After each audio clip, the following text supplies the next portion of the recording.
Hi, friends. Grace Rizza here. I hope you're having a fantastic day. I have clients ask me random questions all the time, and I always try to bottle up the answers and share them with you so that you can learn as you go. So, lately, we've been working with a lot of different practices, including a lot in the startup space. And one of the things I've noticed is that people really want to know, what does this timeline look like, and when should I actually go live with my website?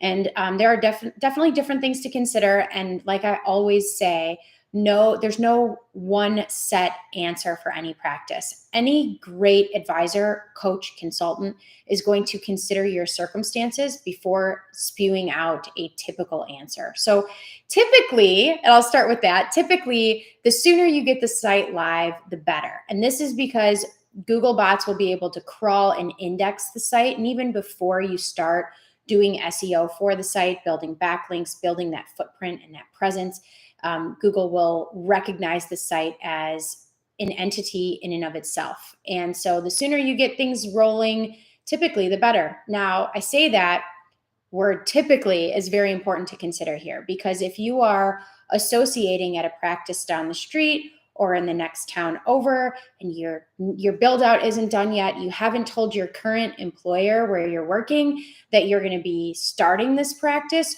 launching everything live at the wrong time could cause some very serious problems for your personal cash flow and for your family. And so I certainly recommend considering your ideal timeline around when do you plan on telling your employer, if that's a factor to consider. And also, you want to look at your level of competition in the town. So we're also going to look at SEO. If you're in Manhattan, this is going to look very different than if you're in rural Nebraska. In rural markets with low competition, it's less important that you launch way in advance and you spend money on SEO for months in advance before you open your doors. Now, if you're in a high competition market, it is much more important that you get things up and running as soon as possible, that you build that history, and that you start the SEO as soon as possible.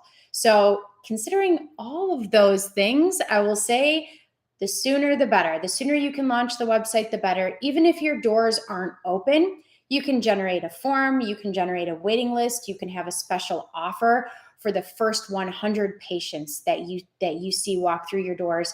You could give them a gift, you could give them something to generate some buzz and to get some traction. So I hope this information is helpful for you. And if you are starting up a dental practice and looking for a marketing team that will just be honest with you, educate you about how it all works, and help you launch with success, and of course, attract new patients, reach out to us, identitydental.com. I hope you have a great day.